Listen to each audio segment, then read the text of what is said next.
Hello and happy Saturday, friends. It's David welcoming you back to Zone 5B in the southwest suburbs of Chicago, Illinois. And it is growing in full swing here for me. If you watched my last few videos, you know I did start some seeds. Our weather here is still kind of goofy. It's in the 50s and rainy the last 2 days. Tomorrow's supposed to be 60. We have the 70s coming up, but then we're going to drop back down in the 40s and the 30s. So you have to be really careful, but I couldn't wait to start. So I wanted to give you guys a weekly update and then show you what we've got going on today here in Minooka, Illinois. So first, I am extremely happy and excited to announce that I have a tree. For Christmas, I've got a little bonsai tree kit. I planted the 4 different varieties. This took about 2 months for it to sprout, but now that it's sprouted, it is growing like gangbusters. The only bad thing is it gave me these wooden name tags, which absorbed the moisture, so I don't know which tree this is. So I'm very excited that I have a tree, though, so that is a plus. Since last time we spoke, these are the plants that I had growing in that fancy planter, that let pot planter that I got that was on sale for $80. And my peppers over here look really, really good, but my tomatoes over here are gigantic. So I think I want to try to get these potted up.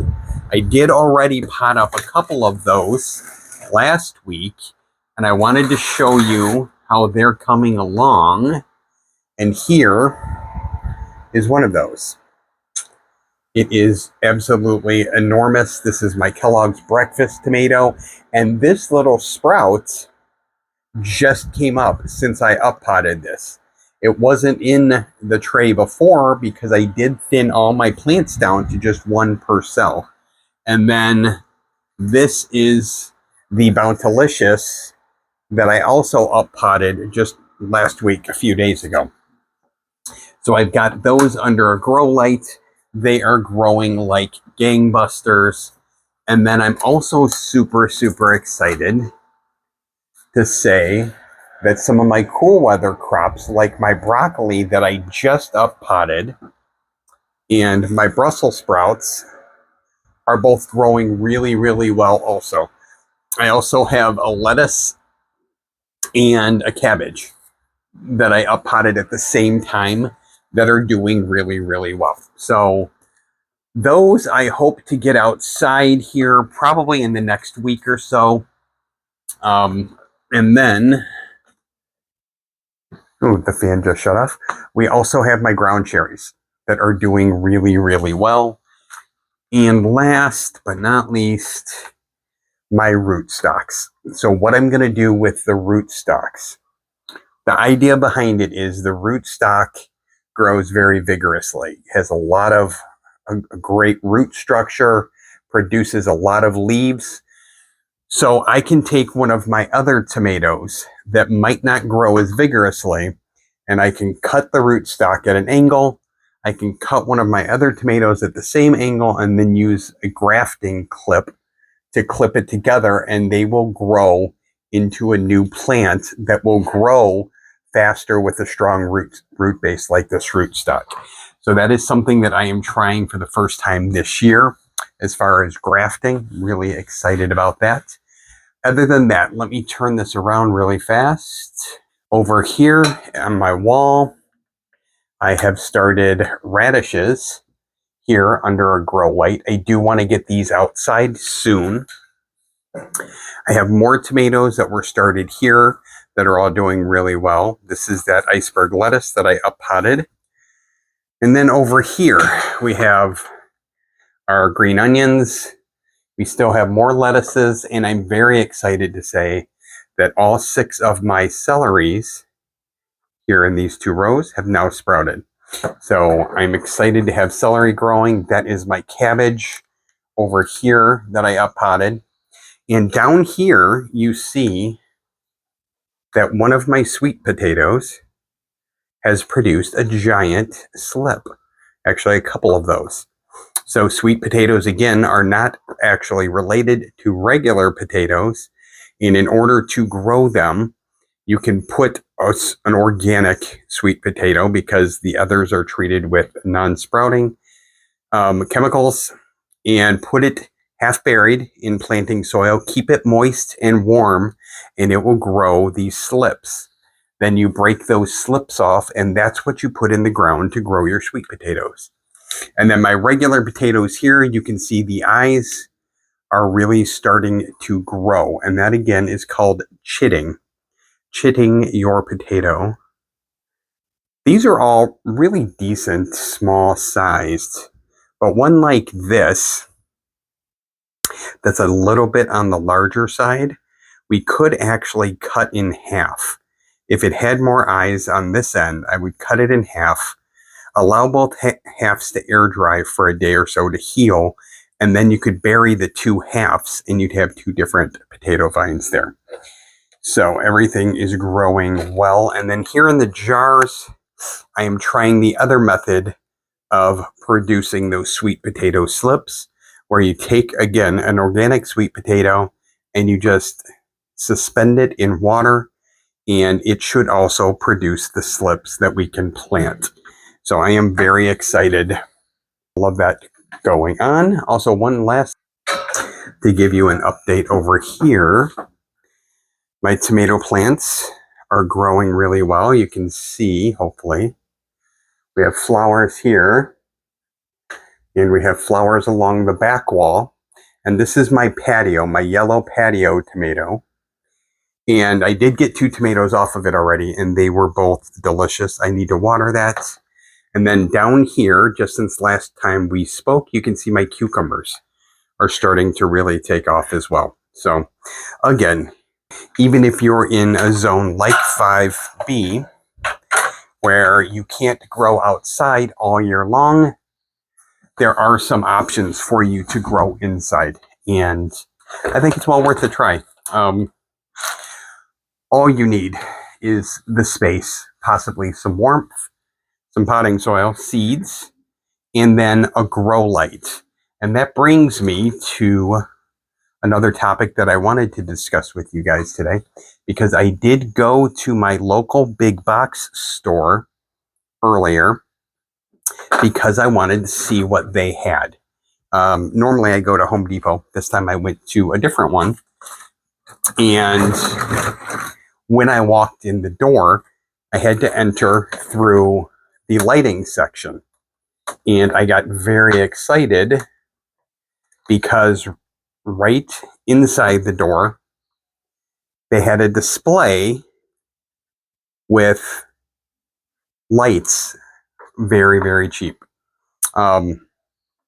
Anytime I see lights very cheap, I try to check them out to see if they would function as grow lights. And of course, the ones that were on the biggest sale were not what we would need to be a grow light. But over in the lighting section, see the roots on this tomato? It actually jumped over into the other cell tray. So it's a good time to be potting them up.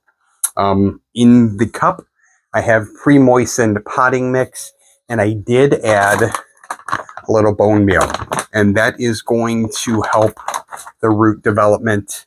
You do want to pre-moisten your potting mix just so it's easier to work with, and that way it's not going to be hydrophobic and not want to absorb water once we get it all up potted.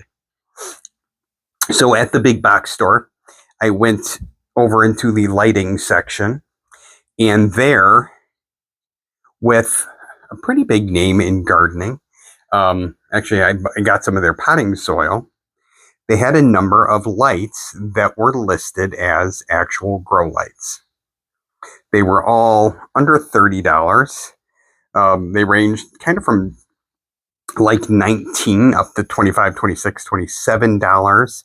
So I checked them out because I feel like I never have enough grow lights. I'm always trying to make room and squeeze things in here and there. So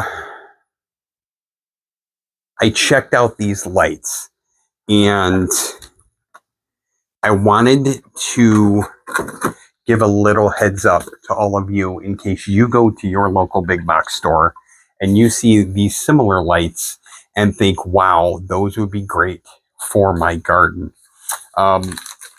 These lights on the packaging had all the hot words on there, full spectrum. That's what we want because the lights do use a different wavelength for the vegetative growing stage and then the fruiting growing stage. And when you're looking at lights, you want to look for the lumens and the temperature, which is usually expressed in Kelvin. The lumens are always on the box of any light that you get. So that one's kind of an easy one to spot. And then usually somewhere on the box, they'll tell you the color or temperature of the light as well. And what I noticed with these grow lights that had grow light on the box is the lumens were great on most of them. A few of them, lumens were a little low. You want between 5,000 and 6,000 lumens, if I'm not mistaken.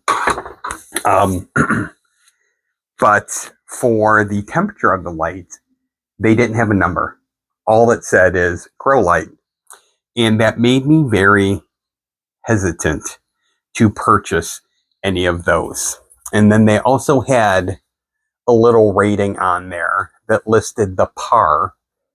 And it's all very technical. The par that it showed on the box said in the 20s. And just doing a fast Google search, I came up with you want a par more in the hundreds, like 300 to 400. So not all lights are equal. Not all lights that purport to be grow lights are actually good for that purpose. So I did just want to give a little heads up. If you're in the market, you can find plenty of cheap grow lights. And I have some around the room here before I knew any different. But you get more bang for your buck when you go for the actual professional grow lights. I think the one that I have here was like $120. I just went on Amazon tonight. They had some really good name brand ones. One of them actually started at $40. So you don't necessarily have to break the bank. But if you go to your hardware store and you look at the lights they have to offer, you want to check the lumens. You want to check that Kelvin number. And if it has the par listed, you want to check that. A lot of those may get you off the ground, may get your seeds sprouted. It may help you limp through to the point where you can get your plants outside, but just be very, very careful because even though these lights said grow light on them, they're not something that I would want to trust with all of the seeds that I start and the strong growth of my plants. So just wanted to pass that along to you guys. So I am going to continue to up-pot these very large tomatoes. What I did with the last two, when I up-potted them, I went ahead and planted again in their space. So I put in some asparagus, actually, in the Bountilicious tray and in the Kellogg's breakfast tray. And I'm hoping to keep using this because I like the system. I do still have some peppers that haven't germinated. I'm not giving up on those yet, especially the bell peppers. I tend to have a lot of problems with bell peppers anyway, but I may also try to replant some of the pepper seeds just in case I let it dry out too much and the seeds rotted, or it was too wet and the seeds rotted, or they were bad seeds. So I'm going to keep planting. I'm going to keep up potting. When I'm done, they should all look just like this beautiful sun gold in a bigger container. It's got that bone meal in there to help the root development. I do hope to get my pomegranate plants outside with some of this warmer weather.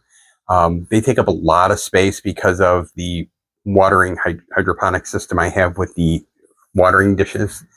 So I want to get those outside so I have more room inside for the plants that I need to grow in here. So thank you guys for watching. This was already a little longer than I wanted it to be, but I hope you enjoy these progress videos.